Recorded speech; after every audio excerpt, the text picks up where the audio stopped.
ladies and gentlemen, if you are just waking up, the defending World Series champion LA Dodgers with all the stars, Shohei Ohtani, Mookie Betts, Freddie Freeman, Yoshinobu Yamamoto, Tyler Glasnow, just got better. They made a blockbuster signing last night, signing Blake Snell to a 5-year, $182 million contract. Now, that sounds massive over 5 years. That's a pretty penny right there. But there is a bit of a caveat to it. He gets a $52 million signing bonus up front, but there's also some deferred money. We know the Dodgers love their deferrals over the last couple of years, but taking a look at the AAV, it was originally reported to be $36.4 million per year, but because of the deferrals, that goes down a little bit to 34.3. I still think that is a bit high. I was expecting something in the $30 to $31 million range. Fangraphs, they were projecting a 4-year, $120 million contract. MLB trade rumors, they were a little closer, 5 years, $160. I was thinking it was going to be 5 years, $150, but you got to remember with Blake Snell, there was no qualifying offer attached to him, so whatever team ended up signing him did not have to give up a draft pick to the Giants. So yeah, I expected there to be a bit of competition here, and in the end, the Dodgers won out. They were very aggressive here. Good on them. Now, taking a look back to the year that Blake Snell had, I mean, what a year, just such a chaotic year for him. Last offseason, signing very late into spring training with the Giants, got off to a terrible start in the first half. His numbers were absolutely abysmal in the first half. Had an ERA of 6.31 over 35 and 2/3 innings, had a couple of injuries along the way. Just abysmal in the first half. But the second half, he got it completely turned around. Over 68 1/3 innings pitched, an ERA at 1.45. Overall, finished with some solid numbers, which, when you go back to the first few starts that he had, I mean, you were probably thinking there's no way he ends up finishing with these kind of numbers. But in the end, very solid. ERA at a 3.12, FIP at a 2.43. That is an excellent number. Good strikeout rate at 12.5 per 9. He got the walks down from 2023 as well, down to 3.8. Home run rate, very good at 0.5 per 9. Just a great season.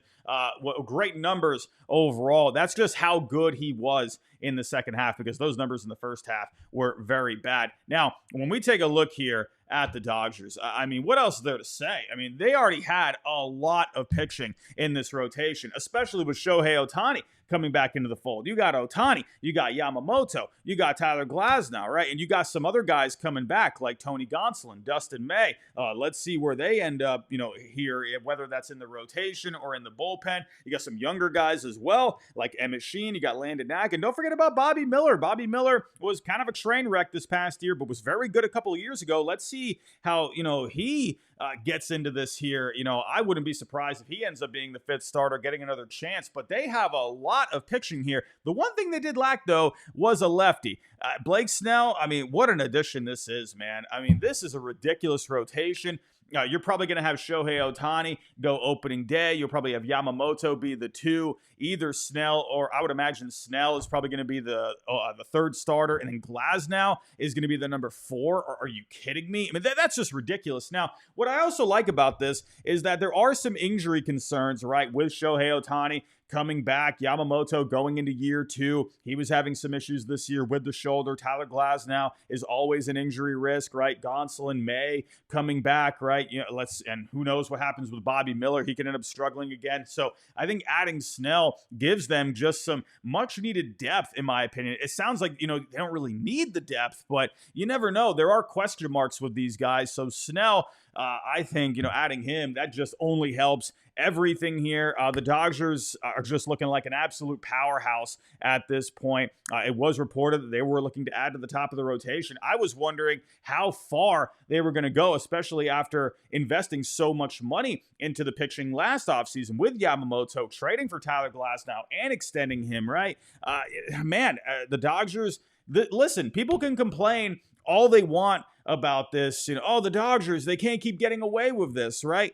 But in the end, this is what they've built over the last several years, right? Building up that player development, right? Obviously doing great on the revenue side of things. I mean, the Dodgers, you can hate them all you want, but they are the blueprint of what every organization wants to be. You can't hate them for it. I see people out there talking about the deferred money, how, something needs to change, whatever it may be. I wonder if that could be something that comes up in the CBT or for the negotiations for the next collective bargaining, I wonder if that's something that comes up in the next collective bargaining agreement. We'll just have to wait and see. But the Dodgers, they are looking like an absolute powerhouse right now. So what does this mean for the rest of the market? Well, getting back to Blake Snell, again, I do think he was a bit of a different case because he didn't have the qualifying offer attached to him. Teams did not have to give up a draft pick for him. So I expected teams to move pretty aggressively on him. And I could also see a scenario where he wanted to sign pretty early because he signed so late last offseason. I'm sure this guy just wanted to get this contract resolved so he can enjoy his Thanksgiving, his Christmas, his offseason, and not have to worry about it. So I'm not surprised he signed so early, but I do think all eyes are going to turn to Juan Soto instead of another pitcher because Juan Soto is the biggest domino on the board as of right now. Once he comes off the board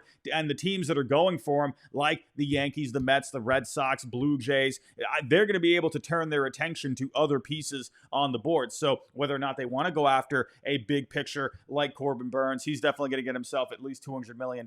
So I would imagine he would probably sign after Juan Soto. And then Max Fried, I would imagine he's probably going to go a little bit later as well because he does have the qualifying offer attached to him. I think with his case, he's probably going to get a bit of a longer deal than Blake Snell. I could see a 6-year deal because he is a little bit younger than Snell. So I think with Fried, he'll probably come a little bit later. I could see a situation where maybe Burns, who is the top pitcher on the board, comes off first, and then teams can turn their attention to Max Fried. And then, teams will just keep going down the board. Jack Flaherty can probably come off next. You got some other guys like Sean Manaea on the board. Nathan Eovaldi, Luis Severino, Nick Pivetta. So I think it'll go in that order. But I do think the player that we need to turn our eyes on now is Juan Soto. And then I think Corbin Burns will go after that. And of course, when Soto comes off the board, other bats are going to follow. Now, I do think the two bats that come off after him are going to be Teoscar Hernandez and Anthony Santander. The teams that don't land Soto, I think will pivot to these guys. For example, let's say Soto goes to the Mets. I could see the Red Sox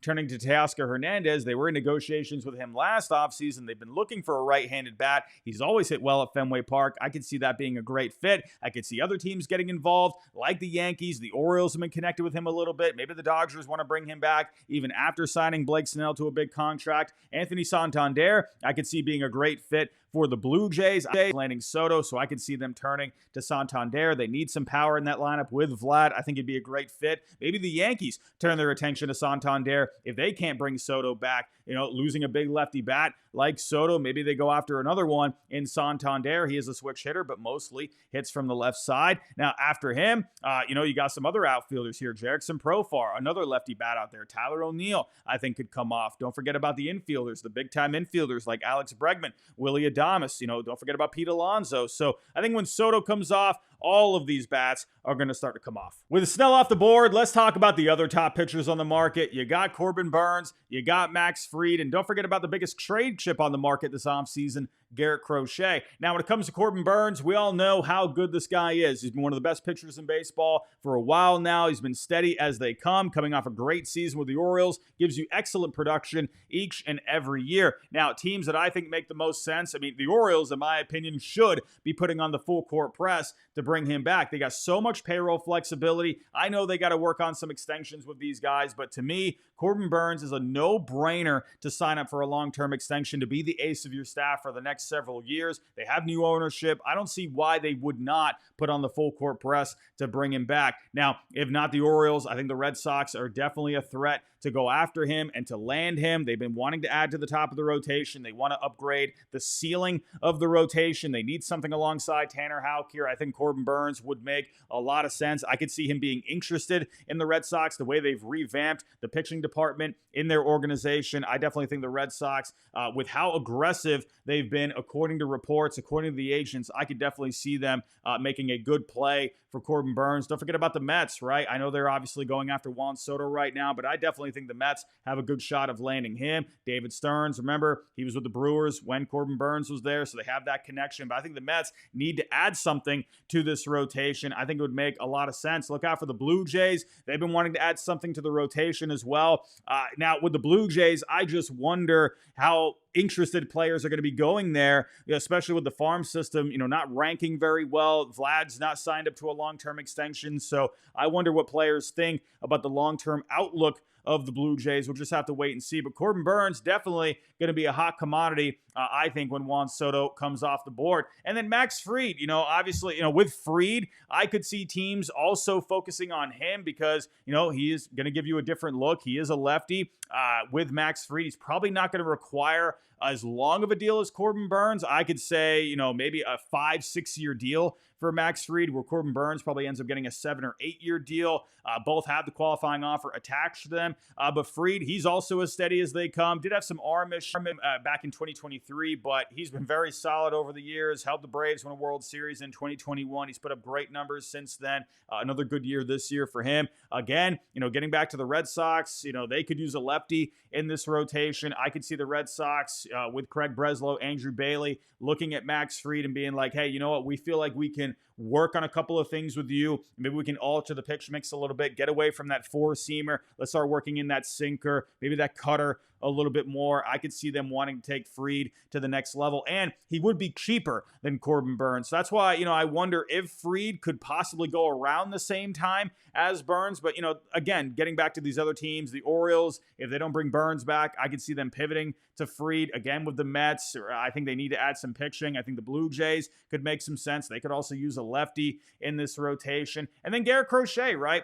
Garrett Crochet, I think, is a bit of a wild card here. I think he could go at any time. Maybe if teams feel like they are not going to be able to land Burnes, or if they're out of the race for him, if they just don't want to spend the money, they could turn to the White Sox, try and make something work for Garrett Crochet. I know Chris Getz, he's going to want a good package of position players. Maybe he wants to wait for guys like Corbin Burnes and Max Fried to come off the market so that can increase the leverage a little bit. We'll just have to wait and see on that. But Crochet, obviously, when you take the money out of the equation, he's got 2 years of control. Sure, you're going to have to give up some prospects, but that kind of opens up the market. Again, excuse the draft Nick Robbie, but I think the Red Sox obviously makes sense. The Phillies, they have been connected with Garrett Crochet as of late. They're looking to refresh this team a little bit.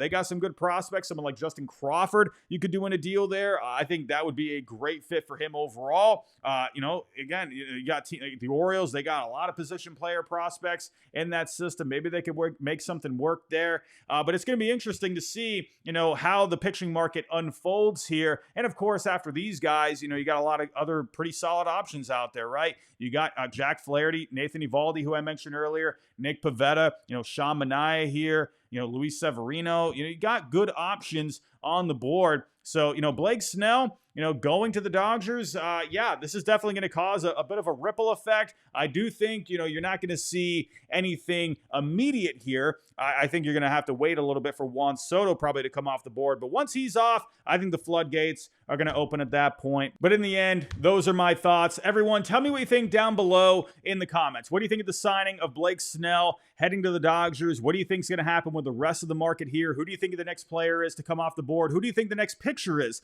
to come off the board? Who would you want your team to sign if you did want to sign Snell? Who would you rather go after now? Let me know down below in the comments. But everyone, that's all I got for right now. If you can on the way out, hit that like button for me. Subscribe if you're new. We're trying to get to 50K subscribers. So if you can help us get there, I will love you forever. But everyone, I'll talk to you next time.